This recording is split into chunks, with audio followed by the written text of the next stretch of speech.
지난번 포럼에 저희가 좀 시간을 잘 못 지켜갖고 많은 참석자들한테 좀 많이 죄송했었습니다. 그래서 오늘은 시간 잘 지켜서 또 플로어에 계신 여러 위원님들도 좀 많은 의견을 좀 제시할 수 있도록 그렇게 운영하도록 노력하겠습니다. 제가 이제 이번에 처음 미래국토 포럼이라고 이름도 바꿨는데 새로 맡게 된 홍익대학교 황기현 미래국토 포럼 위원장입니다. 인사드리겠습니다.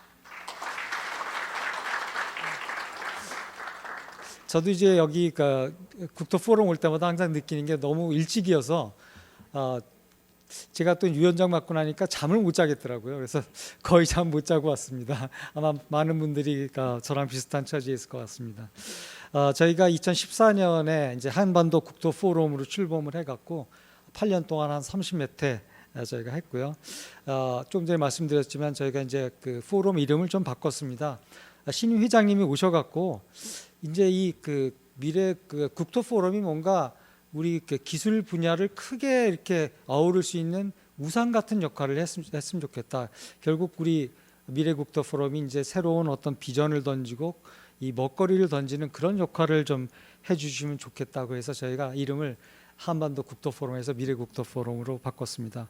그래서 앞으로 저희는 좀 노력해서 어떤 기술 분야에 뭔가 새로운 그런 거리를 만드는데 정말 노력을 좀 열심히 하겠고요.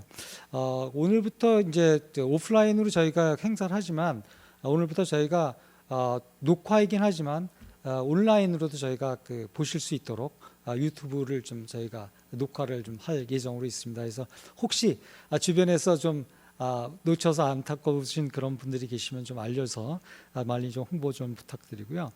올해 저희는 이제 사회 포럼을 할 예정이고요. 저희 포럼은 올해도 역시 국토교통과학기술진흥원에서 좀 서포팅을 좀 해줄 예정으로입니다. 오늘 또 박승기 원장님도 오셨습니다. 저희 올해 슬로건은 인구, 기술, 환경 대전환 시대에 우리 국토교통 생태계를 전환하는 쪽으로 저희가 잡았습니다. 굉장히 이슈가 좀 크고 좀 광대한 그런 제목입니다. 그래서 오늘 첫 번째 주제는 지난번에 우리 현 정부에서도 얘기했지만은 이 재난으로부터 더 안전한 인류의 삶을 위해서 우리가 앞으로 국토가 어떻게 가야 될지 그런 내용으로 저희가 꾸려봤고요. 또 차기 포럼도 미리 좀 홍보드리면 8월 8일 날 예정돼 있고 차기 포럼은 요즘 가장 뜨거운 관심이 되는 우리 인구 위기에 대응하는 우리 쪽에서 대응을 어떻게 할지 그런 부분 할 거고 오늘 제 앞에 있는 우리 서울대학교의 이재승 교수님께서 차기 발제를 맡아주셨습니다. 그래서 오늘 인사차 제가 좀 모셨습니다. 하여튼 저희가 최근에 기후 위기도 있지만 또 전쟁도 막 나고 그래서 인류가 정말 이제 앞으로 어떻게 살아갈지 정말 굉장히 고민이 좀 많고요. 하여튼 앞으로 지속 가능한 우리 정주 공간을 위해서 이 도시 및 우리 인프라는 앞으로 어떻게 해야 될지 또 그거를 넘어서 그다음에 저희가 건설 우리 분야가 그동안에 어떻게 보면은 국가 발전을 위해서 큰 역할을 했지만 최근엔 또 침체에도 빠진 것도 사실입니다. 그래서 저희가 이번 기회를 뭔가 이 건설 관련 분야가 새로운 패러다임을 통해서 방향을 크게 전환하고 새로운 생태계를 구축하는 그런 계기로도 저희가 삼고 싶은 것들이 또 사실입니다. 저희가 포럼 이후에 설문지를 좀 나눠드렸습니다. 그래서 설문지를 통해서 꼭 좀 작성해 주시고요. 저희 포럼이 좀 나갈 길에 대해서 지혜를 좀 주시면 저희가 적극적으로 참고해서 발전하도록 하겠습니다. 하여튼 제가 인사말 간단히 말씀드리고 오늘 우리 포럼을 위해서 많은 기분들이 오셨는데 전부 다 기분이시기 때문에 저희가 다 소개를 못 드린 점 미리 양해해 드리고요. 우리 김기남 회장님께서 오늘 해외 출타 중이십니다. 그래서 대신해서 우리 송정희 부회장께서 오늘 자리하셨습니다. 잠깐 일어나서 인사 좀 부탁드립니다. 네. 그리고 우리 전 고문을 맡으셨던 우리 김문겸 우리 전 연세대 교수님, 네, 그다음 현재 한국건설인 정책연구원 원장 잠깐 인사 좀 부탁드립니다. 그리고 저희가 그 공동 의장단이 3분 계신데요. 오늘 또 어렵게 시간 내주셔서 또 사회도 맡아주시고 해주신 우리 전 국토부 장관 강홍인 장관님께서 와주셨습니다. 우리 강 장관님께서 오늘 또 특별히 두 분 저 대사님들을 또 이렇게 초청을 해주는데 도움 주셨습니다. 그래서 오늘 포럼이 더 가치 있고 의미 있는 시간이 될 수 있도록 노력해 주셔서 너무 감사합니다. 그다음에 우리 한국건설인협회 저희 여기는 회원이 100만 정도 되는 대규모 최고 단체입니다. 여기 윤영구 회장님 오셨습니다. 그리고 차기의 그 차기 포럼에 이제 사회를 맡아주시고 새로이 또 우리 고문이 되어주신 우리 전 서울대학교 교수님 이현수 명예교수님 좀 인사드리겠습니다. 그리고 뭐 최근 신문에 통해서 많이 좀 언론에도 언급이 되고 있지만 우리 투르키에 그다음에 또 우크라이나 전 두 분 대사님께서 오셔서 저희가 좀 인사를 좀 드리도록 하겠습니다. 이상규 전 투르키의 대사님, 그다음에 이양구 전 우크라이나 대사님. 어려운 시간 내주셔서 너무 감사드리고요. 이외에도 또 많은 분 계신데 제가 일일이 소개를 못 드리고 또 여기 참석하신 토론자 분들은 저희 사회자께서 나중에 소개를 별도로 해드리도록 그렇게 하겠습니다. 지난번에 아까 말씀드렸다시피 저희가 토론 시간이 너무 짧아서 플로어에서 많은 의견을 개진을 못했고요. 오늘 우리 회장 주재하시는 우리 강호인 장관님께서 잘 주재하셔갖고 오늘 회원님들 좀 말씀 좀 나눌 수 있게 좀 부탁 좀 드립니다. 저희가 지금부터 25분간 식사를 할 예정입니다. 저희가 3333 그러니까 30분 식사까지 30분, 그다음에 30분 발표하고 30분 토론하고 그다음에 30분 플로어에서 이렇게 디스커션하는 식으로 2시간을 이렇게 30분 이렇게 쪼갰습니다. 유념해 주시고요. 그래서 이제 좀 식사를 이제 시작을 하고 식사 이후에 시작하도록 하겠습니다. 하여튼 감사합니다, 여러분. 예.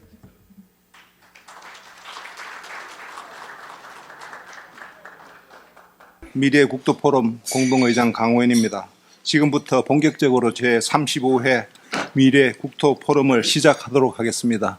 먼저 회의 시작에 앞서서 오늘 참석해 주신 패널분들과 대사님들을 소개해 드리겠습니다. 먼저 기조연사로 이봉남 서울대학교 건설환경종합연구소 교수님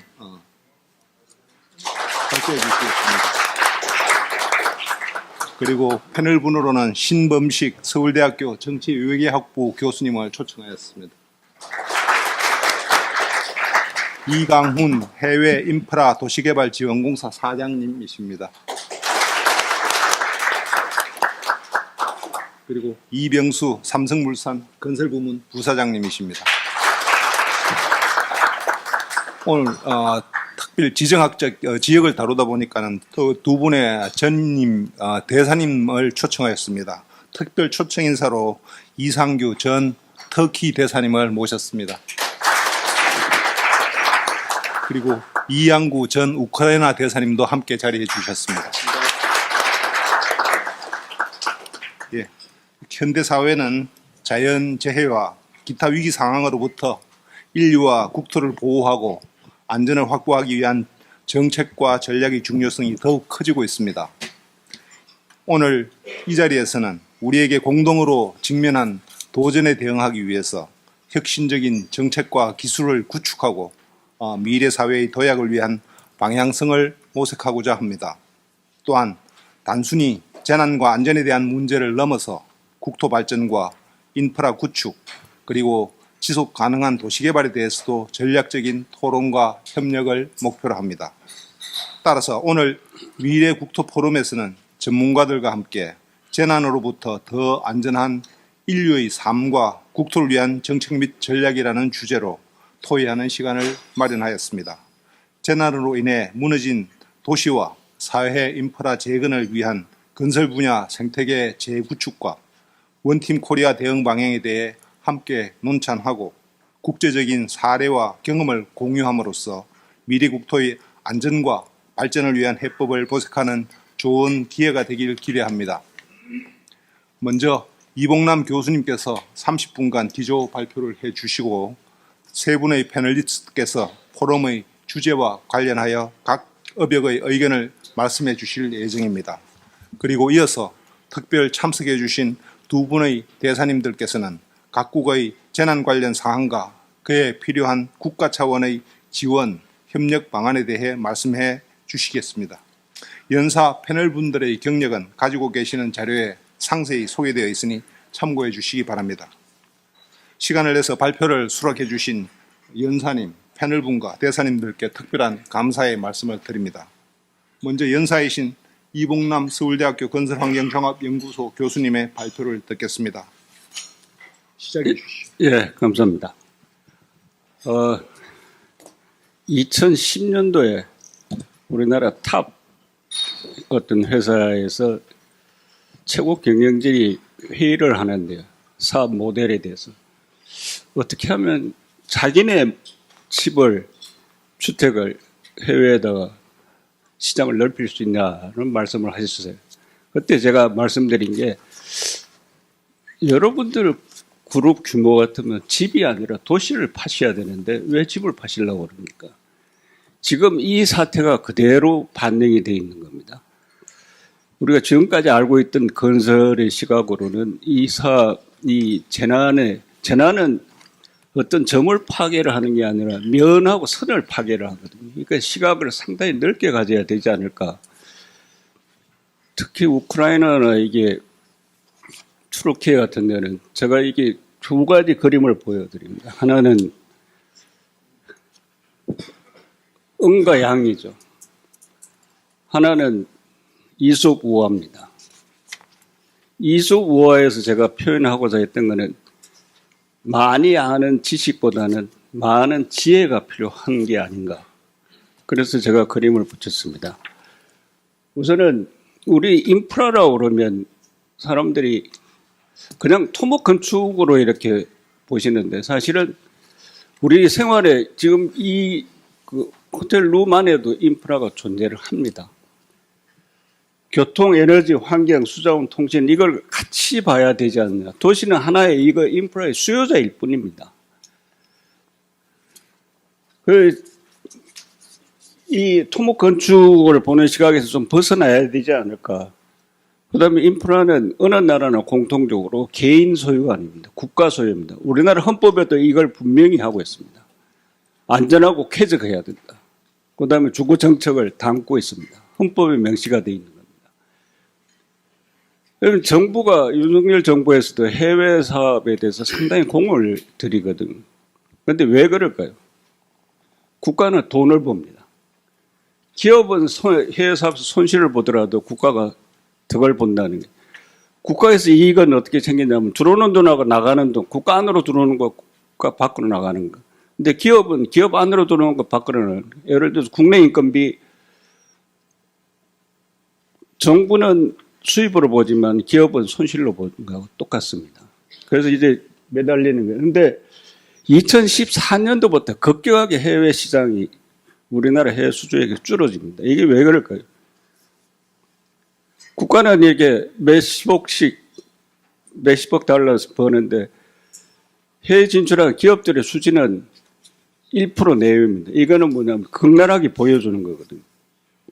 그 다음에 제가 재난이 여러 종류가 있는데 그 중에서 면과 선을 파괴를 하는 이 재난을 세 가지로 정리를 했습니다. 천재지변이 있고 전쟁과 테러가 있습니다. 이 부분에 대해서 제가 예를 들면 2005년도에 뉴올린즈 카트리나가 대대적으로 그냥 주 전체를 물에 잠기듯이 했거든요. 그때 가장 필요했던 게 이 이재민을 수용할 수 있는 공간이었습니다. 그때 조지 부시 2세죠. 그분이 미국의 최대 건설 기업입니다. 벡테리에다가 회장한테 전화를 했다고 그럽니다. 임시거처를 빨리 가능하면 어떤 수단을 쓰더라도 빨리 해결해달라. 컨테이너 박스 있지 않습니까? 이 가족이 머무를 수 있는 그걸 2,000개를 매일 조달을 했다고 그럽니다. 이게 힘이 아니냐는 거예요. 그 다음에 아시겠지만 2011년 3월 11일 날 동일본 대진이 일어났을 때 일본은 컨테이너 박스를 하는 게 아니라 일단 이재민을 수용하기 위해서 가건물을 지었습니다. 그리고 복구하는 데 신경을 쓰다가 나중에 이게 바뀝니다. 아니 이게 단순 복구가 아니다. 완전히 도시를 재건을 하자. 그래서 10년간 390조 원을 투입을 하겠다. 도시 보험 프로그램으로 확 바뀝니다. 그러니까 뉴올린즈는 그냥 모래상인 걸 원상태로 복구를 했는데 여기는 완전 재건 쪽으로 돌았습니다. 그 다음에 아시겠지만 90년 이라크이 쿠웨이트 유전을 폭발을 시켰죠. 근데 쿠웨이트의 수입의 90%가 이게 석유에 의존하는데 이게 복구가 안 되면 국가 경제 위험하니까 최대한 더 빠른 시간에 복구를 해야 되는 겁니다. 그래서 이걸 보시면 이걸 폭파된 걸 결국 어떤 식으로 해결하냐면 이 군사적 위협으로부터 그 다음에 이게 원 상태 설계에 대한 개념을 이해하는 회사, 그 다음에 공기를 최대한으로 단축하는 회사. 결국 미국이 다국적 이 연합군을 만들어갖고 전쟁에 참여하면서 미국의 기업이 따라 들어갑니다. 그때 벡틸 들어가고 KBR 들어가고 그 다음 플로우가 들어가고 계약도 이루어지기 전에 우선 문서로 ATP라는 걸 제시를 합니다. Authorized to proceed 사전 작업 지시서입니다. 그러면 본 계약은 공사가 그러니까 설계가 한참 올라갈 때 본 계약으로 체결합니다. 이게 기업이 왜 들어갔을까? 그 다음에 2001년도죠. 여러분들 너무나 잘 아시는 월드 트레이드 센터 붕괴가 됐습니다. 이 지역에는 밑으로 지하철 노선이 6개가 지나가고 있었다고 그럽니다. 그러니까 당장에 시민의 발이 묶이니까 빨리 지하철부터 복구를 하자. 처음에는 복구로 했다고 그럽니다. 그래서 복구를 하려고 그 월드 트레이드, 그 프리덤 타워라고 해갖고 국가 자존심을 회복을 했는데 그때 뉴욕 부시장으로 계셨던 분이 나중에 콜롬비아 대학에 그 교수로 가셨는데 이분이 뉴욕을 완전히 재생을 하자, 아예 차제. 그래서 원 뉴욕이라는 프로그램을 가동을 하기 시작했습니다. 그래서 이 피해 지역을 완전히 재건을 하는, 그래서 이게 사진을 보시면 완전히 다른 모양입니다. 원래 복원을 하려다가 완전히 다른 모양으로 바꿔버렸습니다. 이것도 재건입니다. 자, 우리 이제 우크라이나 한번 예를 들어보면 이게 1년 전하고 1년 후를 비교하거든요. 바흐무트 지역에. 이게 전쟁의 중부 지역이죠. 자, 이거를 여러분들 생각하면 이게 우크라이나 정부가 복구로 갈 거냐, 복원으로 갈 거냐, 아니면 재건으로 갈 거냐. 이거 고민을 하게 될 겁니다. 그러면 우리가 제시할 수 있는 게 뭘까? 이게 고민을 좀 해야 되지 않을까? 사례부터 추출한 걸 제가 설명을 좀 드리면 위기, 그 다음 이머전시, 그 다음 정상적인 플랜, 이게 시퀀스하게 진행되는 게 아니라 동시 진행을 하고 있다는 거죠. 완전히 겹쳐갖고 진행됩니다. 초기에 많이 개입하면 할수록 더 많은 시장을 확보를 할 수 있겠다. 그러니까 우리가 과연 어디로 가야 되느냐. 재난을 파괴된 도시 인프라는 예를 들어서 일본이나 미국은 자국 내 자본, 자국 내 기술력으로 완전히 재건을 합니다. 쿠웨이트 같은 데는 자본이 있는데 기술력이 부족합니다. 산업 생태계가 또 생산 생태계인데 어쩔 수 없이 외국 자본을, 외국 기업을 끌어들이더라는 거죠. 그래서 왜 특히 그 투르키하고 우크라이나를 하냐면 자본도 부족하고 기술력도 부족하다는 거죠. 그래서 우리가 제가 나름대로 이 지역은 우리가 들어갈 수 있겠구나 하고 판단을 했습니다. 이 재건 시장을 주도하는 경쟁 구도를 보면 정상적인 계약 절차가 전혀 작동을 안 합니다.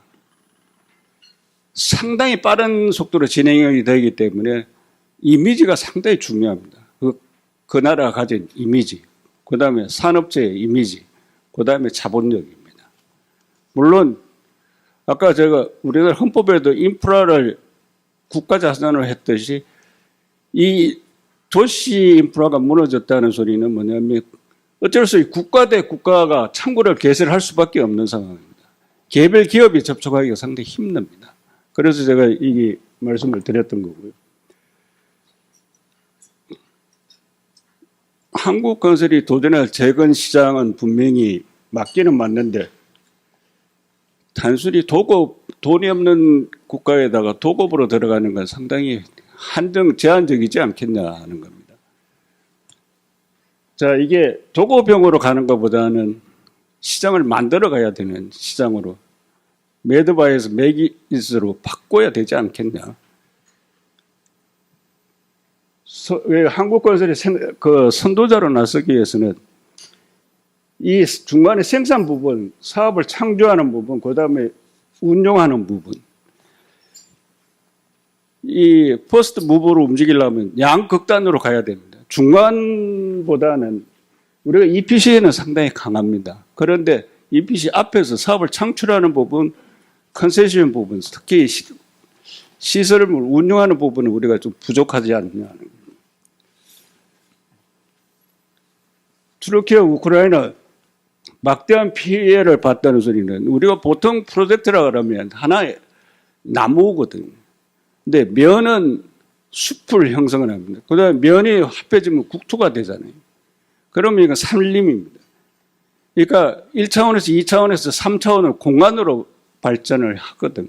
우리가 보는 거는 지금 면과 선을, 그 다음에 다양한 그 외교, 자본 이런 게 들어가기 때문에 완전히 이게 360도로 봐야 되잖아요. 공간 개념으로 볼 수밖에 없다는 거죠. 저희들은 시장을 보지만 수요국은 자본을 봅니다. 자금. 당장에 복구하려니까 돈이 걱정되겠죠. 근데 한국이 갖고 있는 장점이 상당히 큰 게 있습니다. 우리는 6.25로 전쟁으로부터 완벽하게 인프라를 복원을, 재건을 했습니다. 우리나라 인프라 축적도가 세계 6위입니다. 이 세계 경제 포럼에서 매년 발표하는 수치가 있거든요. 상당히 높습니다. 국가 경제력 순위보다 훨씬 높게 평가가 되어 있습니다. 그 다음에 또 하나는 차별화된 경험을 갖고 있는데, 근데 우리는 컨트랙터로서는 상당히 강한데 기업가로서 사업가적 기질로서는 상당히 약합니다. 프로젝트에 강한데 비즈니스에 약하다는 거죠. 이제 그 점을 우리가 좀 알아야 되지 않느냐.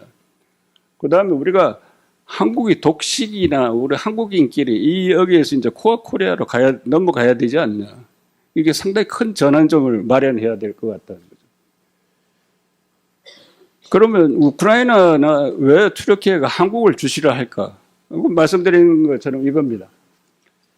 우선 경제력이 10위권에 진입을 했고 인프라 축적이 완벽하게 돼 있고 그다음에 이게 신도시를 세종시나 혁신도시 10개를 이렇게 짧은 기간에 건설한 나라가 세계 어느 곳에서 찾아볼 수가 없다고 그럽니다. 이게 상당히 큰 강점이거든요.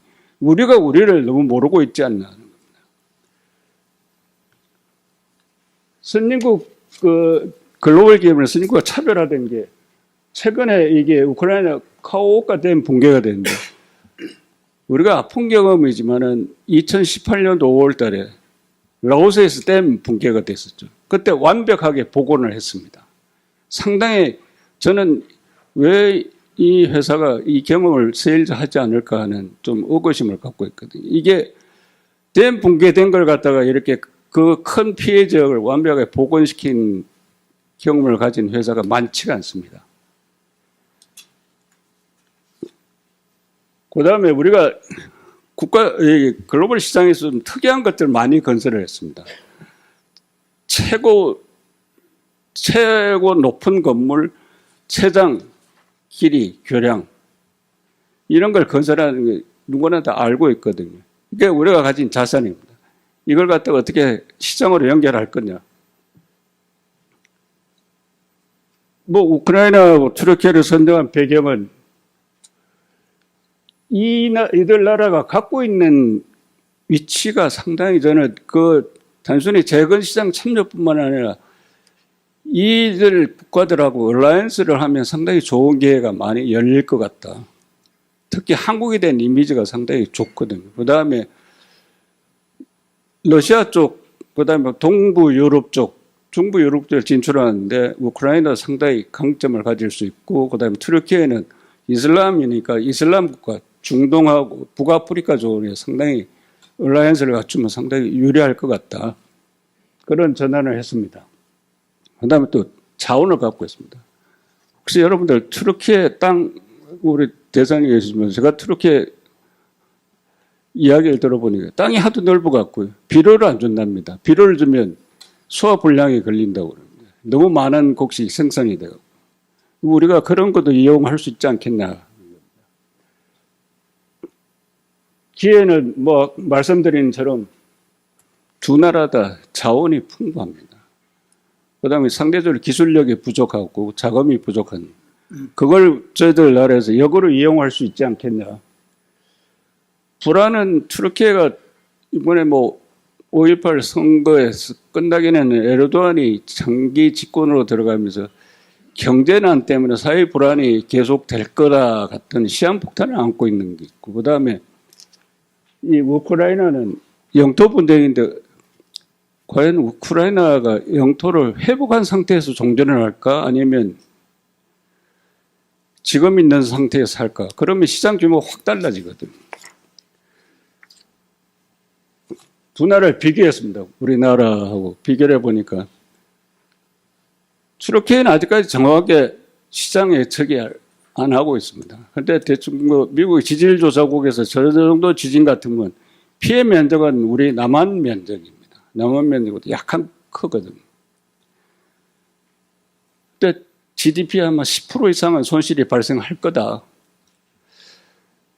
우크라이나는 7,500억 달러에서 1조 달러가 그러는데 이거는 영토가 회복된다는 걸 전제로 한 겁니다. 만약에 영토가 회복이 안 된다면 이 수치가 상당히 큰 변수가 되겠죠. 저는 이걸 좀 중시했습니다. 인프라가 우리가 세계 6위인데 터키나 터키는 상당히 낮은 편입니다. 그러니까 축적할 거리가 상당히 많다는 거죠. 경제력도 비교적 약한 편이고. 공통점은 나름대로 제가 진단을 해보면 트라우마가 있습니다. 이재민들 했기 때문에 양쪽 나라 다 어떻게 하면 안전하게 대피할 수 있는 공간이 뭐냐. 다시 이런 전쟁이나 아니면 이런 지진이 일어났을 때 내가 안전하게 건물 내에 머무를 수 있는 공간, 실내 공간에 머무를 수 있는 이런 트라우마가 예상외로 심각하다는 겁니다. 또 하나는 우크라이나 같은 데는 우크라이나를 탈출한 난민이 종전과 동시에 들어올 거라는 거죠. 그럼 이 사람들이 머무를 공간, 일자리가 상당히 급할 거라는 거예요. 터키에도 마찬가지입니다. 도시 전체가 마비가 파괴가 됐다는 소리는 이재민도 있지만 또 그 사람들 일자리입니다. 평소에도 실업률이 높은 나라에서 이 문제가 어찌 보면 아까 비 오는 나라인데 한쪽에서는 집신을 팔 생각을 해야 된다는 이런 이제 약점을 갖고 있습니다. 그 다음에 투명성이 별로 높지가 않다는 소리는 뭐냐면 개별 기업 대 기업으로 이렇게 상대를 하는 건 상당히 조심을 해야 된다는 거예요. 그래서 국가 대 국가 연합으로 가는 게 유리하지 않겠냐 그런 측면에서 제가 봤습니다. 그래서 저는 이게 진출하는 기본 원칙으로 우선은 외교 분쟁이 낮은 터키를 우선 들어가니 요새 우크라이나 한참 띄우는데 우크라이나는 지금 변수가 워낙에 커갖고 터키부터 공략을 해 들어가는 게 어떻겠냐 하는 거. 그 다음에 우리가 단순히 건설만 보는 게 아니라 중장비 자재를 같이 봐야 되지 않겠냐. 그게 먼저 가고 도시와 인프라는 국가 공공재라는 거예요. 그러니까 정부가 앞서 달라는 거죠. 정부하고 공공기관이. 그 다음에 원팀 코리아에서 프로젝트 플러스 비즈니스로 접근을 하자.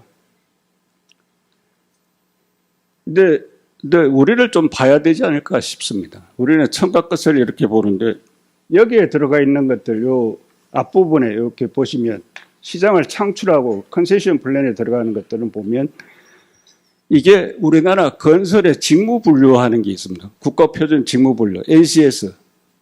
이거 커버를 못 합니다. 바꿔줘야 됩니다. 그 한국 건설의 생태계를 바꾸려면 이거부터 바꿔줘야 되거든요. 상당히 그 포트폴리오를 넓게 봐야 되는데 여전히 토목 건축만 보고 있다는 거죠. 그래서 이 부분을 반드시 바꿔야 되지 않는가. 알파에서 오메가까지를 커버를 하는 이런 건설 직무 분류가 됐으면 좋겠다. 그리고 우리가 대충 이렇게 진단을 해보니까 우리가 EPC 생산에는 상당히 강한데 앞부분은 다 약합니다.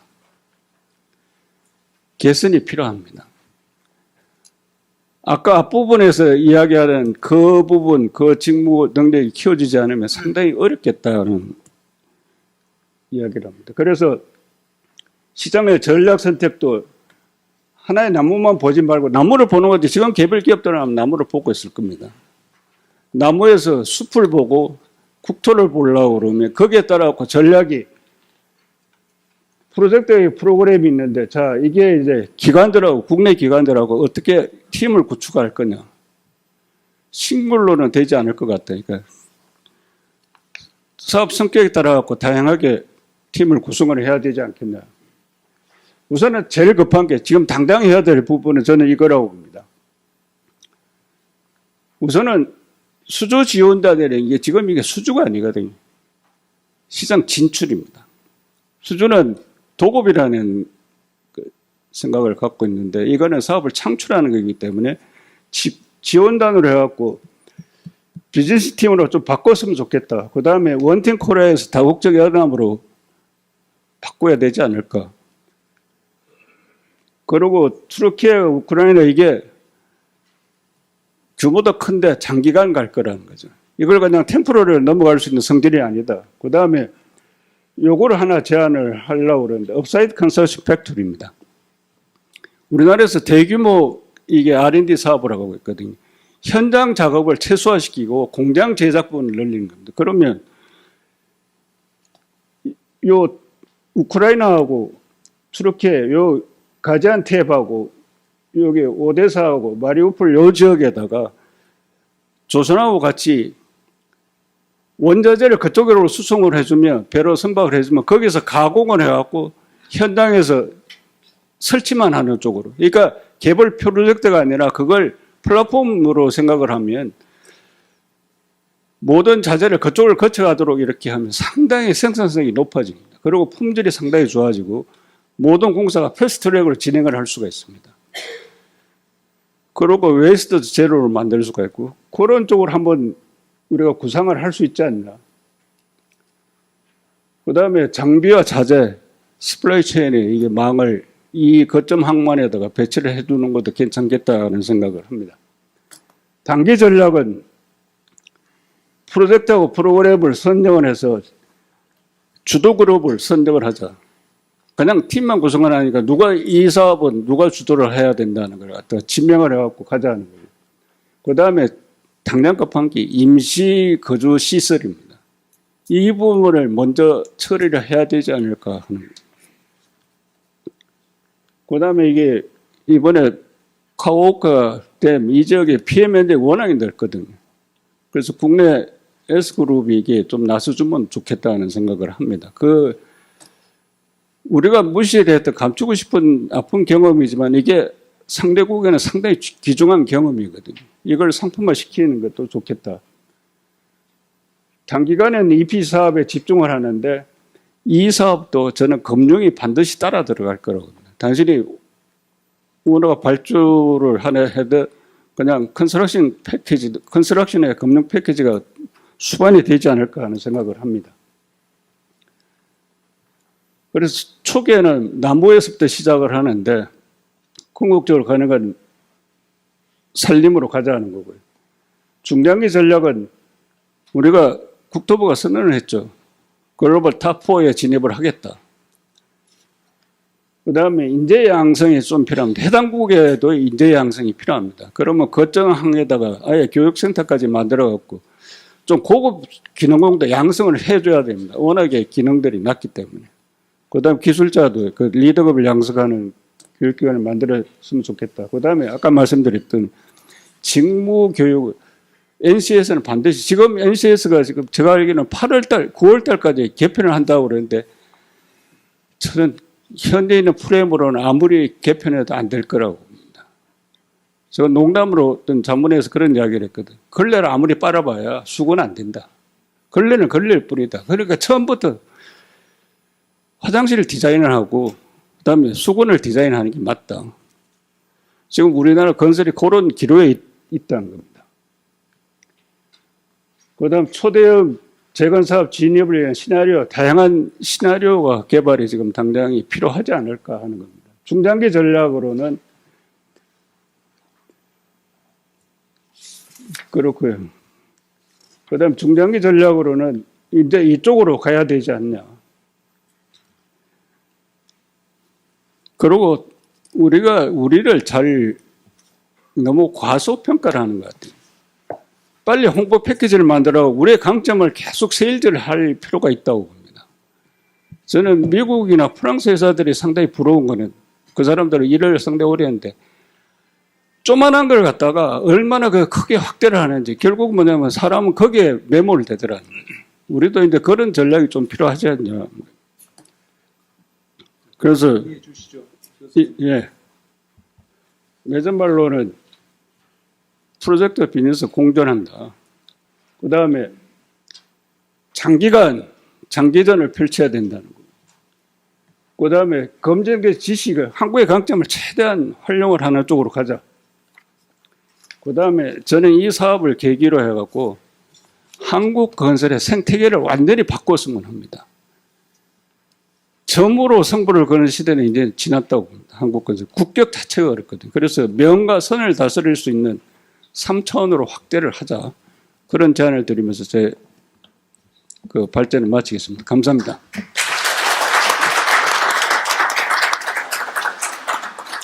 네, 발표 잘 들었습니다. 시간 딱 엄수해 주셔서 다시 한번 감사드립니다. 사실 여기 재난 보건시장은 단순 보건이 아니라 창조적 재건이 필요하고 이런 시장은 장기 수주가 지속될 수 있는 그런 확실한 시장이고 또 특히 한국 건설의 장점이 최대한 발휘될 수 있는 그런 기회와 시장이다. 그래서 한국이 도전해야 될 재건 시장이기 때문에 우리가 어떻게 공략을 해야 될 건지 정책 우선순위를 단기 전략, 장기 전략으로 이래 나눠가지고 잘 설명해 주셨습니다. 특히 제가 평소에 이봉남 교수님의 그런 주제에서 느끼는 거는 한국 건설이 시공이나 도급이나 이런 데는 상당히 강점을 가지지만은 한 단계 더 그 레벨업 하기 위해서는 뭔가 패러다임 시프트가 필요하고 그 시프트는 이 도급뿐만 아니라 시공, 운영까지 같이 아우르는 그런 종합 건설이 돼야 되는데 그러기 위해서는 우리가 원팀 코리아라든지 아니면은 다른 외국 기업들과의 연합을 통해서라도 우리의 역량을 최대한 키워나가야 된다는 그런 주의 주장을 평소에 하고 계신데 아마 이런 부분들이 제일 발휘되기가 쉬운 분야가 이번 터키, 우크라이나 재건 시장을 통해서 진출한다면 우리의 그런 시장 영역도 넓힐 수 있지만 내적으로는 우리가 가지고 있는 그런 문제점을 극복해서 우리의 그 경쟁력이라든지 역량을 한층 더 강화할 수 있는 그런 좋은 기회라고 생각하는데 저도 동의를 합니다. 그럼 이어서 패널분들의 토론을 진행하도록 하겠습니다. 먼저 신범식 서울대학교 정치외교학부 교수님의 우크라이나와 튀르키예의 재난피해국 재건사업 전망과 재원에 대한 발표를 듣겠습니다. 교수님 7분 이내로 말씀해 주시면 감사하겠습니다. 네, 방금 소개받은 신범식입니다. 사실 제가 건설 토목 관련해서 너무 문외한인데 이곳에 와서 많이 배우고 있습니다. 그리고 저를 부르신 이유도 건설 토목 관련된 이야기를 들으시려고 하기보다 그 사업을 추진하는 배경으로서의 우크라이나와 튀르키예 상황들에 대한 국제 정세 또 그것이 사업 환경으로서 어떤 함의를 가지는지를 하라라는 말씀으로 이해를 하고 저는 이제 그런 방향에서 제 토론문을 작성했습니다. 일단 우크라이나 전쟁 전황과 종전 전망과 관련돼서 말씀을 드리겠는데요. 잘 아시는 것처럼 작년 2월 24일 발발한 우크라이나 전쟁은 삼중 전쟁으로서의 복잡한 구조를 가지고 있습니다. 그러니까 러시아와 우크라이나라고 하는 두 나라 사이의 전쟁이지만 이것은 미국과 서방이 또 러시아와 벌이고 있는 세력 전쟁으로서의 의미를 가지고 있고, 그리고 또 우크라이나 내부에서는 우크라이나 정부군과 분리주의 반군 돈바스 지역의 이 군대가 함께 이제 충돌하는 이제 그런 양상을 가지고 얽혀지면서 이것이 대리전적인 성격을 대리전으로 서로 결합되어지는 방식으로 전쟁이 굉장히 삼중 전쟁이 이렇게 얽혀지는 구조로 만들어진 전쟁이기 때문에 사실은 이것을 해법을 찾고 풀어내기가 사실은 상당히 쉽지 않은 전쟁입니다. 그렇지만 이미 17개월 전쟁을 진행하면서 돈바스 지역 부분을 러시아가 일단 자신의 영토로 합병 선언하였고, 그리고 나서 이제 우크라이나와 러시아의 전쟁이 우크라이나 러시아의 전쟁이 아니라 서방의 강력한 지지를 받는 우크라이나와 러시아의 전쟁이란 대립전선이 명확해지면서 비교적 복잡한 구조가 점차 정리되어져 가고 있는 측면들이 있습니다. 지금까지 그 5월 말까지의 전황에 따르면 우크라이나 동부 이 4개주에 대한 이 점령이 최근에 그 바흐무트 지역을 러시아군이 이제 장악함으로써 러시아가 일단 단기적으로 동부 지역에서 점령하겠다고 생각했던 범위가 얼추 이제 그 러시아 그 수중에 들어가 있는 상황이고요.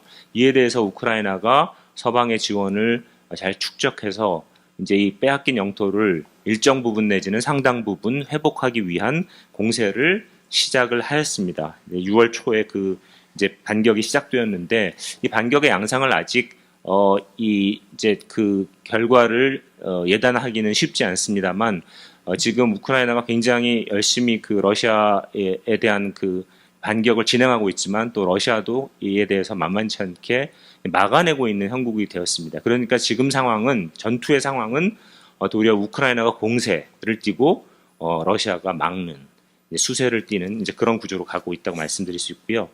그래서 이런 이 상황 속에서 우크라이나가 전반적으로 서방의 지원에 따른 이런 그 기갑부대, 전투부대, 전차부대 이런 것들을 상당히 보충을 하였지만 결정적으로는 공중전에 있어서의 이 한계 때문에 상당한 정도 좀 이 효과적인 이 탈환 작전이 이루어지지 못하고 있는 아쉬움이 있습니다. 가장 관심을 가지실 부분이 종전 시나리오라고 생각합니다. 왜냐하면 아까 이봉남 교수님께도 말씀해 주셨지만 우크라이나의 재건 사업 자체는 굉장히 큰 변수가 있다라고 말씀하셨는데 그게 이제 어떤 형태의 종전이 될 것이냐 하는 문제이기 때문에 그렇겠죠. 그래서 가을 이전까지 아마 지금 우크라이나가 하고 있는 그 대공세와 러시아의 국군을 건 방어 이런 것들이 부딪히는 상황들 때문에 이제 상당한 정도의 그 출혈과 희생들이 예상됩니다만 그런 것들이 일정한 정도 축적한 군사력을 소진하게 되는 시점을 대충 가을 정도까지 보게 될 것 같고요. 그 이후에 추가적으로 이제 우크라이나가 서방의 지원을 다시 받아서 또 다른 이 공세 회복을 위한 공세를 다시 할 수 있는가에 대해서는 여러 가지 좀 이 회의적인 시나리오들이 있습니다. 이제 서방도 우크라이나를 지원하는 데 대한 상당한 피로감들이 있고 단기간에 무기를 이제 상당히 공급하기가 쉽지 않아서요. 그래서 결국은 아마 그 가을까지 전투의 상황을 바탕으로 이 휴전안이 추진될 가능성이 있다라고 하는 것이 지금 이제 전문가들 사이에서 이야기되기 시작했고요. 가장 유력한 종전 시나리오는 러시아가 그때까지 점령하고 있는 점령지 영토화를 진행을 하고 우크라이나가 나토 가입을 이제 진행하지 않되 이제 여기에 대해서 우크라이나에게 뭐를 주느냐가 중요한데 대신 유럽 연합 EU에는 가입을 하고 그리고 나서 우크라이나에게 일정한 정도의 좀 당근 내지는 보상 이런 것들이 필요한데 그것이 이제 그 우크라이나 영토에 대한 대대적인 복구 수준을 넘어선 제2의 마샬 플랜이라고 불릴 수 있는 재건 사업을 진행하는 거죠. 이제 그런 것들을 가지고 이미 지난 5월달에 있었던 G7 오키나와 회담에서 일정 정도 이런 부분에 대한 논의들이 시작된 걸로 알려져 있고요. 따라서 이번 가을서부터 겨울 사이에 이런 이제 그 종전과 관련되어진 회담들이 시작되어져서 일정한 정도의 타협점이 마련되어진다면 이제 그런 이런 이제 논의들이 본격화될 가능성이 있습니다. 그러나 변수가 항상 있는 것처럼 우크라이나 입장에서 상당한 정도의 영토 수복을 성공하지 못한 상태에서 이런 종류의 타협안을 받아들이게 될지에 대해서는 사실은 상당한 변수가 있고요. 서방이 결국은 얼마나 지원해 주느냐에 따라서 우크라이나의 그 전쟁 지속이 결정될 텐데 서방에서 일정 정도 지원을 줄이더라도 상당한 정도의 이 어려움 같은 것들이 예상이 되어집니다. 따라서 이 뭐 독자적인 게릴라전을 펼지라도 이게 이제 그 전쟁을 상당히 어렵게 만들 수 있는 여지가 있기 때문에 우크라이나 설득의 이 당근에 해당되어지는 재건 사업은 굉장히 큰 이 변수가 큰 논의의 이제 그 이 대상이 될 수 있을 것 같고요. 그래서 뭐 우크라이나 재건 사업 전망과 관련해서는 뭐 지금 제2의 마셜 플랜 논의라면 거의 1,200조, 그러니까 한 9천억 달러 수준의 이야기들이 나오고 있기 때문에 1조 달러면 엄청난 이야기인데 이것을 이제 어떻게 할 것이냐 하는 문제와 관련해서 사실은 지금 상태에서는 이미 그 돈바스 지역에 대한 재건 사업은 부분적으로 러시아가 시작을 한 측면들이 보이고요. 그다음에 카호프카 댐 같은 경우도 사실은 이 댐에 대한 통제를 러시아가 하고 있는 지역에 있었기 때문에 지금 이 교수님 말씀하신 것처럼 우크라이나 사이드에서만 접근해가지고 과연 그게 될지 이런 부분도 상당히 이제 변수들이 이런 식으로 있습니다. 따라서 제가 생각하기에 또 하나 변수는 이제 미국과 서방에서 우크라이나에 상당한 지원을 했기 때문에 이런 지원에 대한 이 레버리지를 가지고 있는 서방 기업들이 이 상당한 주도권을 줄 가능성이 있기 때문에 지금 우리 기업과 정부에서는 이제 폴란드가 또 상당한 지분을 가지고 있어서 폴란드와의 협력을 통해서 우크라이나 재건 사업에 진출한 방안들을 논의하고 있는 것으로 알려져 있습니다. 제가 뭐 시간이 그렇게 많지 않아서요. 우크라이나 얘기만 하고 보니까 7분이 넘어가서 이 정도로 마무리해야 되는데 끝으로 제가 이 말씀을 드리고 일단 토론을 마치겠습니다. 일단은 뭐 투르키예부터 시작하는 것이 좋겠다라는 이 교수님의 말씀에 어느 정도 저는 국제정치학자로서는 동의를 드릴 수밖에 없고요. 그 다음에 이제 한국이 진출함에 있어서 여러 가지 유럽이나 서방 국가들이 가지고 있는 기득권의 이제 기득권과 경쟁을 하면서 강점을 만들어내기 위해서는 결국은 국제적인 협력 구도를 어떻게 만들어낼 것이냐는 문제가 굉장히 중요한 과제가 될 것이다라는 정도 말씀드리고 혹시 기회가 되면 좀 더 말씀드리겠습니다. 고맙습니다. 네, 좋은 말씀 감사합니다. 다음은 이강훈 한국해외인프라도시개발지원공사 사장님의 카엔데이 글로벌 재건 역할과 전략에 대해 발표해 주시겠습니다. 네, 안녕하십니까. 한국해외인프라도시개발지원공사 사장 이강훈입니다.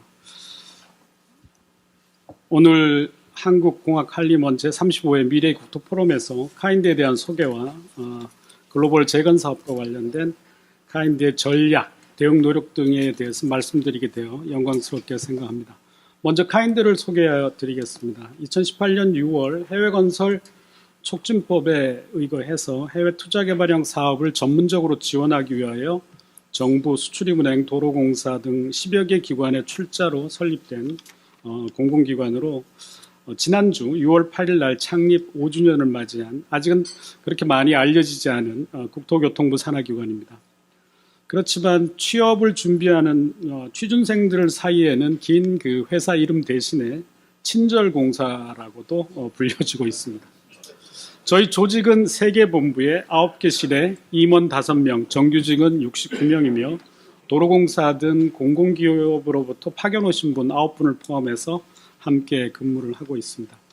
카인드는 해외 PPP 사업의 발굴, 개발, 금융 조달 및 운영 관리 전 과정에 걸쳐 대기업은 물론 중소기업을 대상으로 해외 PPP 생태계를 조성하고 해외 PPP 사관학교로서의 우리 기업을 지원하는 데 그 역할과 기능을 다하고 있습니다.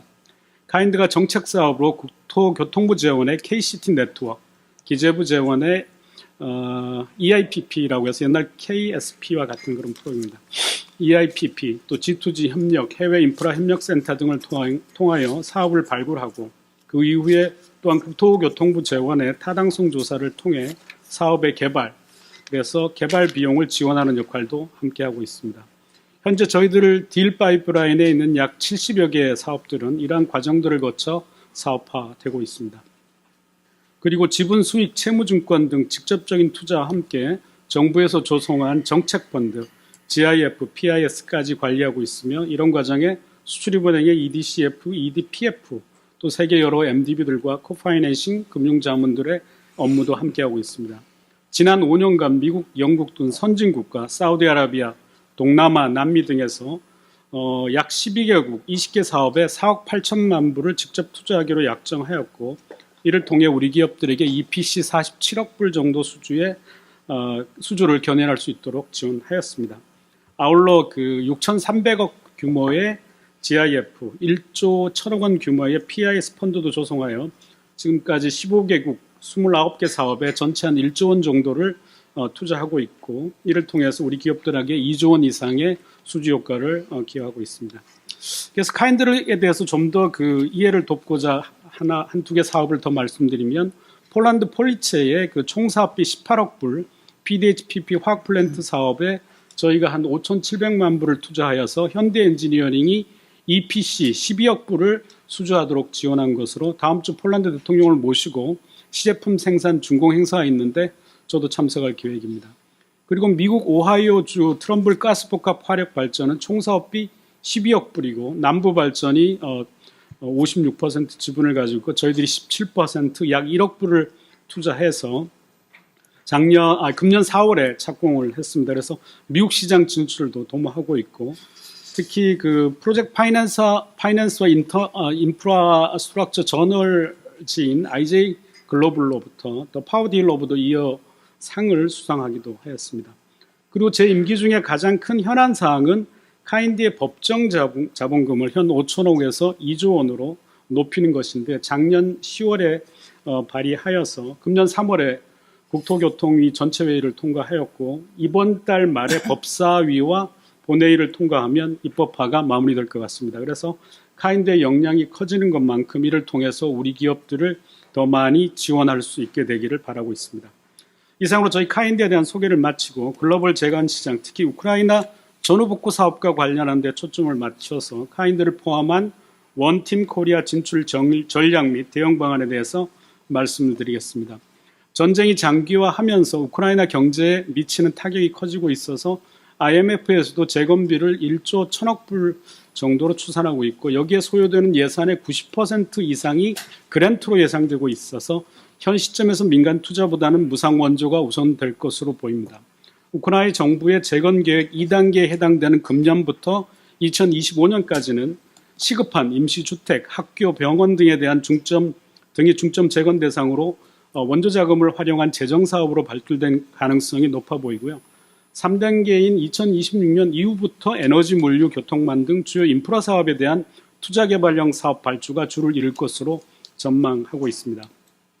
그래서 현재 우리 정부 차원에서는 현재 G2G 채널 확보를 통하여 우리 기업이 참여할 수 있는 기반을 조성하는 것이 중요하다고 판단하고 있습니다. 그래서 지난 5월 23일 그 원희룡 장관께서 폴란드에서 우크라이나 인프라 개발부와 재걸 협력 MOU를 체결하였고 카인드는 총괄 간사 역할을 맡게 되었습니다. 그래서 이미 이번 달에 두 차례에 걸쳐서 양국 실국장 간 협력회의를 거쳐서 우크라이나의 드림 재건 프로젝트 자료 5천여 건을 공유받아서 후속 사업 추진 방안을 논의하고 있어서 정부가 도우 오프너로서의 역할을 하고 있습니다.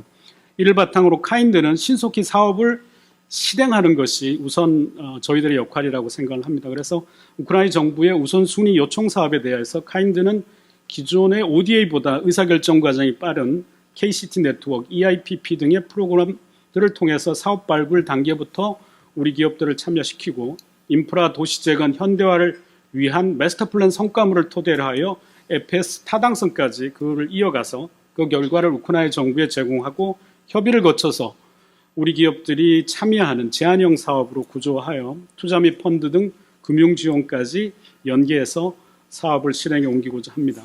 사실 우크라이나 중부에 위치한 우만시로부터 이미 KCN의 스마트시티 마스 플랜을 수립해달라는 요청이 있었고요.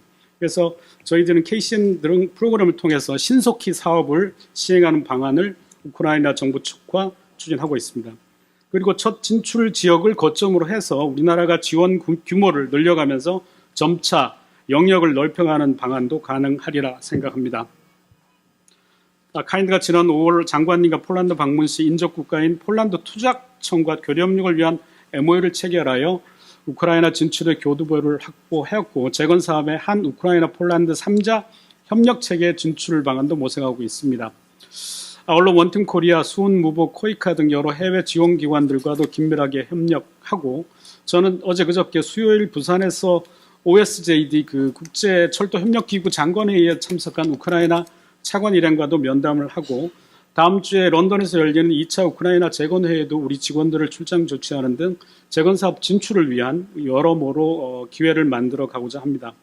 그리고 실제 재건사업의 참여 주체는 실제 당연히 우리 기업들이십니다. 그래서 원조나 재정사업에 대한 관심이 아직은 크시겠지만 카인드가 발굴한 투자개발 사업에도 관심을 가져주시고 널리 협력해 주시면 고맙겠습니다. 감사합니다.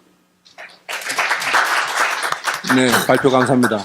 그 짧은 기간에 많은 우크라이나 관련 업무를 개발하시고 정보를 알려주셔서 다시 한번 감사드립니다. 다음은 이병수 삼성물산 건설부문 부서장님의 건설기업 관점에서의 우크라이나 재건사업 참여 기회 발표를 듣겠습니다. 발표해 주십시오. 네, 안녕하십니까. 삼성물산에서 개발 사업을 담당하고 있는 이병수입니다. 먼저 이 자리에 초청해 주셔서 감사드립니다.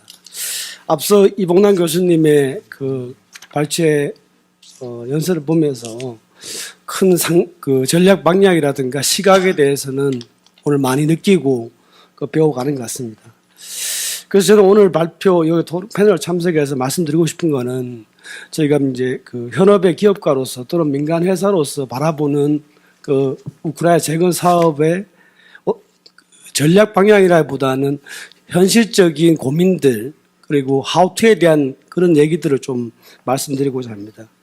우선 첫 번째가 원팀 코리아라는 그 주제입니다. 어디 가나 원팀 코리아는 요즘 많이 이렇게 캐치프레이어로 나오는 얘기인데요. 이렇게 생각해 보면 원팀 코리아가 잘 안 됩니다. 건설사 간에는.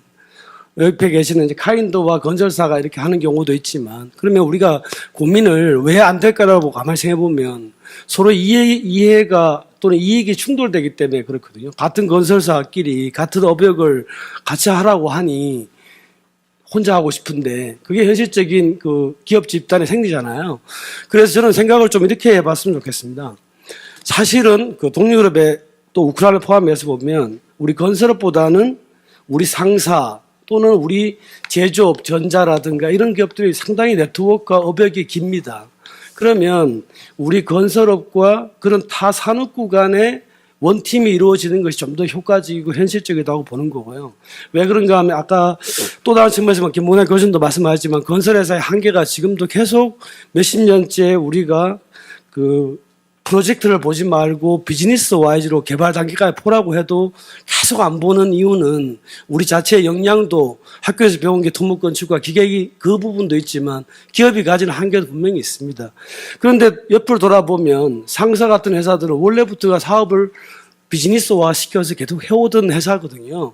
그러면 그분들과 같이 함으로 해서 예를 들어서 아마 앞에서 말씀드렸지만 우크라이나 체험 자금은 그 원조 무상 자금부터 시작해서 갈 거로 보고요. 그러면 그들의 돈이 없기 때문에 상사가 가지는 네트워크로 또는 그 시장의 인사이트로 광물을 수입하고 그 광물에 대한 대가로서 우리가 그 돈만큼을 건설하는 그런 창의적인 그 고민들을 그 건설업에 국한해서 보기보다는 타 산업 또는 타 사업군과 같이 고민해 보면 그것이 진정 원팀 코리아를 조금 더 지금 현재보다는 조금 더 나아가는 방향으로 해볼 수 있지 않을까 이런 고민들을 해보고요. 그러면 이건 민간 기업에 맡겨서 계속 자생적으로 잘 될 것이냐 보면 아마 그룹별로는 잘 될 것 같습니다. 왜? 그들이 오늘 같이 있으니까. 그런데 정말 취지의 원팀으로 가려면 이 플랫폼 또는 트리 또는 그런 마당이 있어야 되는데 이런 부분은 일정 부분 오늘 이런 포럼의 내용이라든가 아니면 공공의 기관이라든가 이런 데에서 어느 정도의 그 틀을 마련해 주는 그런 장소 또는 그런 것들은 좀 필요하지 않을까 이렇게 생각하고 있습니다. 두 번째는 그 서플라이 체인에 저희가 요즘 관심이 많습니다. 옛날 미국의 서부 시대 때 그 금을 캐러 가는데 금 때문에 돈 번 사람보다는 청바지 팔아서 돈 번 게 더 많다는 얘기가 있습니다. 결국은 우크라이나 재건 사업은 결국은 저희들 건설업에서 바라보면 우리가 다리를 놨다, 건물을 지었다는 그것도 있지만 모든 프로젝트에 일반적으로 들어가는 자재를 누가 서플라이 체인 속에 들어가서 그 속에서 계속 한다면 그것이 우리가 리스크를 안고 교량을 놓는 것보다는 거기에 서플라이 체인에 들어가서 이익을 창출하는 것이 좀 더 사업적으로 보면 스테이블한 면도 있기 때문에 우리의 관점을 너무 엔드 그 어셈블리 마지막 그 프로덕트로 보는 게 아니라 그 프로덕트를 구성하는 핵심 그 머티리얼 쪽에서도 건설업이 좀 보는 것이 나쁘지 않다고 보고요. 이런 측면에서 보면 저희 같은 큰 기업이 가져가는 부분, 정보력이라 안건에 대한 부분도 있지만 우리 중소 전문업체들이 가는 그런 서플라이 체인의 강점들이 있습니다. 이런 부분과 잘 연계해서 앞서 말씀드린 그런 그 원팀 코리아 정신과 비슷한 스피릿으로 이런 서플라이 체인에서도 간다면 꼭 우리나라 또는 우리나라의 기업이 하지 않는 프로젝트라도 우리가 충분히 참여할 수 있는 그런 기회가 있으리라고 생각합니다. 마지막으로는 제 고민이 언제 우리가 준비하고 언제 하는가에 대한 고민이 시점이 사실 고민스럽습니다. 왜냐하면 투자를 동반해야 되기 때문에 그렇습니다. 앞서 말씀드린 이런 모든 것들이 제반적으로 선행적으로 저희가 투자를 통해서 이루어져야 되기 때문에 시점은 되게 고민스러운 부분이고요. 그런데 저희들이 최근 한 몇 달 동안 우크라이나를 바라보면 의외로 지금도 재건 사업은 이루어지고 있다는 얘기였습니다. 전선은 동쪽에 있지만 서쪽에서 일부 지역은 계속 재건 사업은 이루어지고 있다는 거고 또 우리가 알고 있는 바와 같이 글로벌 또는 메이저 국가들은 지금부터 이 전후 재건 사업에 대해서 어떻게 갈 수 있는가에 대한 방향성을 지금 논의하는 단계이기 때문에 저희가 판단하기는 지금 사기업 입장에서는 준비하고 그 기회가 왔을 때 기회를 잃지 않는 그런 결단과 신속력을 지금 발휘해야 되지 않을까 그런 쪽에서 고민을 주고 있습니다. 이상 말씀하시겠습니다. 네. 발표 감사합니다. 다음은 우리 대사님들의 특별한 경험을 공유하겠습니다. 먼저 이상규 전 특위대사님의 발표를 듣겠습니다. 대사님 부탁드리겠습니다. 네, 안녕하십니까. 이상규입니다. 시간이 없어서 그냥, 눈좀만 말씀드리겠습니다.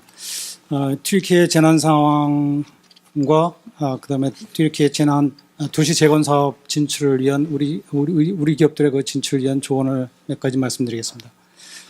잘 아시겠지만 튀르키예는, 그 아나톨리아 반도를 중심으로 해서, 세계의 판이 압력을 가하기 때문에 지진대가 뭐 산재하고 있습니다. 특히 아나톨리아 반도 북쪽을 동서로 이렇게 가로지르는 북아나톨리아 단층지대라든지 아니면 이번에 지진이 일어난 남부 시리아 국경지대, 그다음에 반도 서쪽의 그 마르마라해 지중해 에게 지역, 이스탄불을 다 포함합니다만 이런 데에서 지진이 많이 발생을 하고 있습니다. 1900년부터 진도 7.0 이상 지진이 20회 발생을 했고요. 인명 재산 피해를 입은 지진만 해도 269회가 있습니다. 이번 그 카라만 마라시하고 하타이 지진 피해 현황을 보면은 튀르키예 정부가 작성한 그 테라 보고서라는 게 있습니다. 2024년 3월 27일 날 작성했는데 거기 보면은 총 복구 비용이 1,036억 불, GDP의 한 10% 정도 되는데요. 이 정도 드는 걸로 추산이 되고 있습니다. 이게 1986년 체르노빌 사고, 원전 사고 이후에 그 최대의 복구 비용이 된다고 합니다. 이 피해 중에서 가장 많이 피해를 본 분야가 이제 주택입니다. 주택이 569억 불 정도 소요된다고 합니다. 약 30만 채가 전파됐고, 철거 필요한 건물들도 상당히 많이 포함이 되어 있습니다. 공공건축물, 그 다음에 기타 사업장 민간 건축물을 포함해서 총 복구 비용이 1,036억 불입니다. 안타키아, 하타이 주도 안타키아의 경우에는 뭐 유적을 비롯해가지고 주택이 한 80% 정도가 파괴된 것으로 보도되고 있습니다. 그 다음에 인프라 분야도 많이 파괴가 됐고 산업 기반도 황폐화가 됐습니다. 튀르키예 정부의 그 지진 복구 방향을 보면은 이제 첫째로 그 견고하고 그다음에 둘째로 포용적이고 셋째로 친환경적이고 지속 가능하도록 그런 방향을 세우고 있습니다. 그래서 이번 그 복구 피해 복구를 하는데 제일 중요한 게 이제 건축 기준하고 규제인데요. 튀르키예 정부는 이 튀르키예 전역에 있는 기존 건물에 대한 보강, 그다음에 신축 건물도 물론 그 새로운 건축 기준을 적용하도록 방향을 잡고 있습니다. 지난 3월 20일 지원국 회의가 개최가 됐는데요. EU 집행위하고 스웨덴이 주관을 해서 약 70억 유로의 그 인도적 지원 그 자금을 모았습니다. 우리나라는 약 1,600만 불, 튀르키예에 1,500만 불, 시리아에 100만 불 지원을 약속했습니다. EU는 10억 유로를 지원하기로 했습니다. 이 그 상황에 비춰서 우리나라 기업들이 튀르키예 도시 재건 사업에 어떻게 참여를 하는지 그 문제에 대해서 잠깐 말씀드리겠습니다. 일단 튀르키예 그 정치 경제 정세를 보면은 지난 5월 28일 그 에르도안 전 대통령이 재집권에 성공을 했는데 오히려 국내 정치가 불안해지고 대외 관계도 원만하지 않을 것으로 예상이 됩니다. 더구나 그 튀르키예 그 리라 환율이 최근 폭락 장세를 보이고 있어서 2019년 달러와 대비 한 5분의 1 수준으로 폭락을 해서 경제 리스크도 상당히 큰 상황입니다. 터키 건설 시장을 보면은 우리나라가 아까 그 발표 자료에도 있었습니다만 튀르키예 그 대규모 인프라 사업에 성공적으로 참여한 실적이 있습니다. 신뢰도 높고 우리나라에 대해서 상당히 호의적인 반응을 보이고 있습니다. 그런데 일반 건축 시장은 터키 건설업체가 높은 경쟁력을 보이고 있습니다. 그래서 이 분야에 있어서 우리나라 그 업체의 단독 진출은 좀 쉽지는 않을 전망입니다. 더군다나 이번 튀르키예 정부의 그 지진 복구 피해 지역에서의 경제 재건을 위한 그 바일 로컬 정책을 채택을 하고 있습니다. 아까 말씀하신 그 서플라이 체인에 참여하는 것이 얼마나 쉽지만은 않다는 생각이 듭니다. 종합적인 의견을 말씀드리겠습니다. 튀르키예가 국내 대외 정치적 경제 리스크가 상당히 높은 편이지만 한터 그 과거의 혈맹 관계에 대한 그 양국의 인식과 그 우리나라 그 튀르키예 대규모 그 인프라 사업 참여 실적, 그 다음에 방산 협력 이런 것들 포함해서 경제적으로 아주 긴밀한 관계를 유지하고 왔음을 감안할 때 이 리스크가 우리 기업의 그 튀르키예 건설 시장 진출에 특별히 영향을 미칠 것 같지는 않습니다. 다만 이제 그 환율 변동에 따른 리스크는 유의를 해야 될 사항입니다. 지진 피해 튀르키예 그 도시 재건 사업 참여 문제는 여러 가지 측면에서 쉽지 않을 전망입니다. 아까 말씀드렸다시피 그 튀르키예 정부가 보고서에서 이번에 피해를 입은 동남부 11개 주의 그 지역사회 재건과 부흥을 주 목표로 삼고 있습니다. 그래서 주로 아마 튀르키예 주택공사, 토키라는 주택공사가 있는데 하고 자국업체를 중심으로 이루어질 가능성이 높습니다. 하지만 복구 사업이 이제 정부 주도가 될지 민간에 맡겨질지는 아직은 불투명한 상황이고 초기 단계에서는 정부가 주도를 하고 있습니다. 일단 주택을 총 65만 채를 짓는 것을 목표로 하는 것으로 파악이 되고 있고 초기 단계에 토키라는 그 아까 주택공사에서 한 10만 채 정도를 짓고 있다고 합니다. 그럼에도 불구하고 이제 주택건설이나 토목 분야가 터키 업체들에게 강점이 있고 이를 보완할 수 있는 차원에서 우리 기업이 참여를 한다면은 재건 사업에 우리가 진출할 수도 있을 것 같습니다. 예를 들어서 지금 그 아까 말씀드렸다시피 튀르키예에 있는 기존 건물하고 그다음에 피해를 입은 건물들에 대한 안전 진단, 그다음에 거기에 따른 내진 설계 시공 이런 것들이 우리나라에게 이제 비교 강점이 있다면은 그거를 내세워서 터키 협치하고 공동으로 참여를 할 수는 있을 것 같습니다. 특히 이제 이스탄불 지역의 이제 기존 건물하고 구조물에 대한 보강이 소요가 클 걸로 생각이 됩니다. 그 다음에 그 튀르키예 업체하고 시리아 지역 도시 재건 사업에 공동으로 진출한 방안은 전통적인 튀르키예 시리아 관계를 감안할 때 크게 낙관적일 것 같지는 않습니다. 특히 이번에 지진 피해를 입은 하타이 지역은 당초 시리아하고 좀 분쟁 지역이었습니다. 그래서 1939년에 주민투표에서 튀르키예에 귀속이 됐는데 그 과정에서 튀르키예 정부가 개입했기 때문에 시리아의 반감이 큽니다.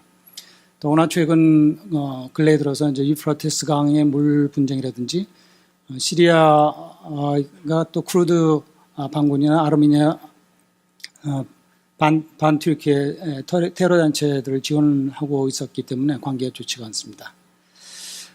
그 다음에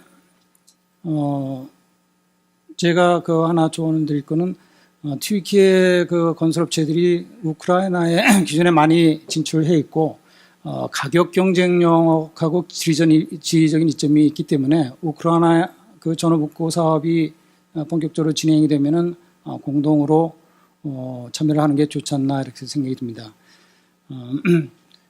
언론 보도에 따르면은 튀르키예 기업들을 특히 이제 정부에서 그런 그 참여를 염두에 두고 젤렌스키 그 지난번에 에르도안하고 젤렌스키 대통령하고 협의를 한 걸로 알고 있습니다. 튀르키예하고 우크라이나 관계는 전통적으로 나쁘지 않습니다. 아까 말씀드렸다시피 튀르키예 기업들이 우크라이나에 많이 진출해 있고 그다음에 최근 튀르키예하고 러시아 관계가 조금 과거보다는 좋아져가지고 우크라이나가 어떻게 생각할지 모르겠다는 생각이 듭니다만 러시아로서도 예를 들어서 이제 유럽 국가보다는 중립적인 뭐 한국이나 튀르키예 기업이 진출하는 게 더 낫다고 생각하지 않나 싶습니다. 그래서 이런 차원에서 튀르키예 선거 직후에 아마 내부 정책이 확실히 결정은 안 됐을 것입니다만은 재공관을 통해서 튀르키예 상황을 계속 모니터할 필요가 있습니다. 이상 간단하게 마치겠습니다. 예.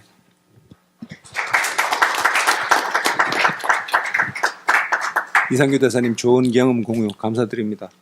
다음은 이양구 전 우크라이나 대사님의 발표를 듣고자 합니다. 네, 그 중요한 자리 초청해 주셔서 감사드리고, 저희가 5월 21일에서 23일 그 폴란드 바르샤바에서 국토부 장관님 모시고 우크라이나하고 이제 재건 포럼을 했었습니다. 오늘 좋은 말씀 많이 들었고요. 그 우크라이나 우리가 재건에 참여해야 될 거냐 말 거냐 이거는 선택의 문제가 아니고 이거는 반드시 참여해야 되는 그 마스터의 문제고요. 지금 할 거냐 나중에 할 거냐 지금 해야 됩니다. 우리가 빠르나 늦느냐 굉장히 늦습니다. 이런 전제에서 아까 신범식 교수님 말씀 많이 했는데 이 전쟁은 지금은 전면전이지만 아마 국지전으로 빠른 속도로 제한될 걸로 보여지고요. 그리고 우크라이나는 그 워스트의 경우는 빼앗긴 땅 잃는 겁니다. 그러나 우크라이나의 반대 거부는 너무 많습니다. 그 안전보장 받을 거고요. 전후복구에 대한 그 개런티 받을 거고요. 그리고 EU 가입 될 겁니다. 반면에 지금 저희가 우크라이나도 이제 챙겨야 되지만 저는 그 러시아의 그 위기에 대해서도 우리가 지금 그 대비를 해야 될 것 같아요. 그리고 이제 러시아가 뭐 중국에 심하게 이제 의존화된다든지 그 러시아가 지금까지 입은 그 내상이 너무 큽니다. 그리고 왜 우리가 이제 우크라이나가 중요하냐? 그 첫 번째 이 우크라이나 전쟁을 통해서 한국이 어떤 그 상당히 수혜를 보고 있습니다. 방산이 첫 번째고요. 원전이 두 번째고요. 또 이제 PNG에서 LNG 시대로 가면은 또 조선도 세 번째가 될 것 같고요. 그리고 전후복구 이제 본격적으로 하면은 그 스마트 시티라든지 SOC라든지 스마트팜이라든지 저는 대한민국의 경쟁력 있는 상품들이 상당히 그 날개를 달 것 같고요. 네 번째로는 이제 미중 그 경쟁에 따른 그 무역 전쟁입니다. 그래서 결국 중국의 이제 공장을 대체할 수 있는 것은 한국이라고 보고 미국 쪽은 뭐 베트남하고 동남아 현지화가 돼 있고 그 EU를 커버할 수 있는 저는 생산 전진 기지가 우크라이나가 최적이라고 봅니다. 또 하나는 우리가 자꾸 이제 우크라이나하고 러시아하고 이제 단순 비교를 하는데 저는 그건 옳지는 않다고 봐요. 이번에 전쟁도 그 AI 네트워크 전쟁이라고 하듯이 가장 그 첨단화된 전쟁이 됐듯이 우크라이나는 지금 리빌딩 얘기도 안 해요. 뉴빌딩이라고 합니다. 그럼 가장 그 4차 산업혁명 시대에 맞는 최고의 이제 그 새로운 모델들이 만들기 때문에 전 세계가 주시하고 있는 가장 큰 그 스펙타클한 큰 시장이 되지 않을까. 그래서 대한민국이 정말 실력이 있다면은 큰 무대에서 나가서 우리가 챔피언이 되면 가만히 앉아서도 우리가 전 세계 진출할 수 있는 그런 그 효과가 있다고 보고요. 그리고 이게 지금 전후복구에서 끝나는 게 아닙니다. 그 뉴 마셜 플랜 가지고 이제 OECD가 만들어졌듯이 제2의 OECD가 만들어지면 이거 전후 질서까지 좌우하기 때문에 그래서 우리로서는 정말 그 참여하지 않을 수 없는 그런 시장입니다. 그 우크라이나하고 이제 우리 대한민국 어떤 비전이 있을까? 그 우리가 이제 라인 강의 기적, 한강의 기적이 있듯이 우크라이나도 2,200km 넘는 드니프르 강의 기적이 있습니다. 그래서 저희들은 그 제2의 한강의 기적, 드니프르 강의 기적 이런 걸 우리가 좀 캐치프레이즈로 걸고 그리고 무엇보다도 우리가 컨텐츠 강국입니다. 그래서 좀 메가 프로젝트 같은 걸 우리가 좀 아젠다를 좀 선점하고 이슈화하는 게 중요할 것 같고요. 그 지난번에 이제 국내에서 굉장히 중요한 그 디벨로퍼가 그 국제 경제 특구하고 국제 스마트 시티를 디클레어를 하자. 폴란드하고 우크라이나 서부를 연계해서 지금 아까 말씀하셨듯이 난민 문제 굉장히 커요. 그래서 인구 300에서 500만을 수용할 수 있는 그런 걸 우리가 좀 디클레어를 해서 좀 전략적으로 해보자. 뭐 폴란드뿐만 아니라 루마니아, 우크라이나하고 접경하고 있는 유럽 도시가 한 6개, 국가가 6개 됩니다. 또 하나는 그 우리가 좀 제2의 베트남화가 될 수 있다고 봅니다. 우리가 베트남에 진출해 있는 그 공단이 한 2만 개면은 우크라이나는 뭐 우리가 1만 개 정도 해서 유럽을 커버할 수 있는 뭐 또 우리가 산단이라든지 테크노파크 경험이 많고 우크라이나가 필요로 하는 게 그런 일자리 창출하고 그런 것들입니다. 그래서 서로 간에 상당히 공감이 클 걸 보여지고요. 또 우리가 뭐 농업에 대한 우리가 큰 그림도 그려볼 수가 있고 그리고 이 와중에도 당장 진출하겠다는 우리 기업들이 한 서너 개가 있습니다. 그래서 전후복구가 멀리 있는 게 아니고 지금 이미 남들은 하고 있고 또 우크라이나 전체가 전쟁을 하고 있는 게 아니라 국토의 15%가 전쟁하고 있기 때문에 상당히 우리가 좀 객관적으로 볼 필요가 있다. 자, 어떤 전략을 가질 거냐? 전담 지역을 정해야 됩니다.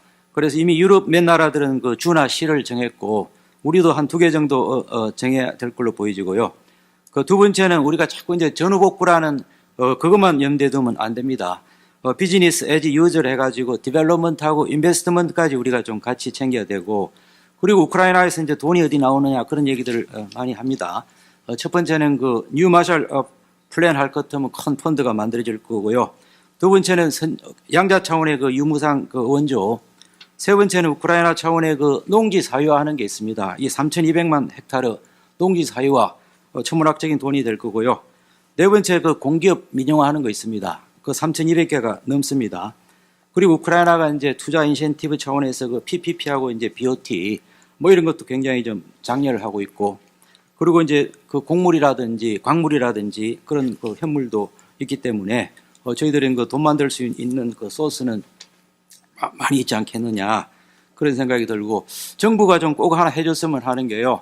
그 많은 돈을 제공하는 것보다 이 위험지역에 대한 그 투자 보장제도 같은 걸 하나 좀 검토해 보면 어떨까.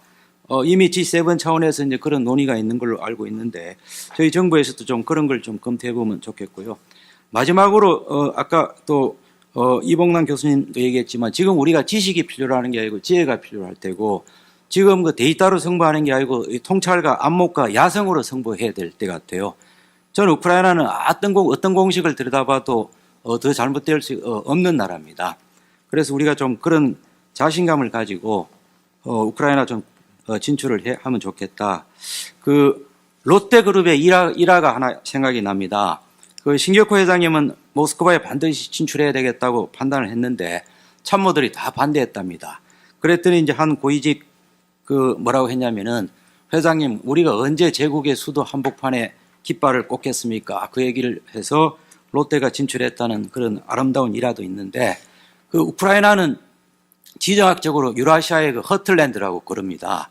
그래서 허틀랜드를 제패하는 나라가 유라시아를 제패하고 또 유라시아를 제패한 나라가 이제 세계를 제패한다. 자, 그럼 같은 논리로 우리가 언제 유라시아 커틀랜드의 깃발을 한번 꽂겠느냐. 저는 대한민국의 어떤 큰 기회라고 보고 이 자리에 있는 여러분들이 한 번 더 그런 스피릿을 발휘해 주기를 바랍니다. 감사합니다. 네, 좋은 발표 감사합니다. 이상으로 오늘 준비된 주제 발표, 패널 토의 및 질의 응답을 모두 마치도록 하겠습니다. 사실 이번 해부터 미래 국토 포럼이라고 이제 주제를 크게 바꿔서 패러다임을 아주 옮기신 것 같은데요. 거기에 걸맞게 이제는 우리 미래 국토 포럼은 우리 건설인들만의 그런 과업이 아니고 사실 금융, 법률, 그다음에 외교관, 그다음에 뭐 이런 지정학적 전략가들 이런 분들이 좀 더 광범하게 참여해가지고 복합적으로 이야기를 나누고 문제를 해결하는 그런 장이 되어야 되기 때문에 앞으로 우리 이 미래국토 포럼의 그 외연도 오늘을 계기로 해서 많이 넓어지지 않을까 사실 기대를 해봅니다. 그러면 오늘 좋은 발표를 해주신 6분께 다시 한번 큰 박수 부탁드리고 이상으로 포럼을 모두 마치도록 하겠습니다. 감사합니다.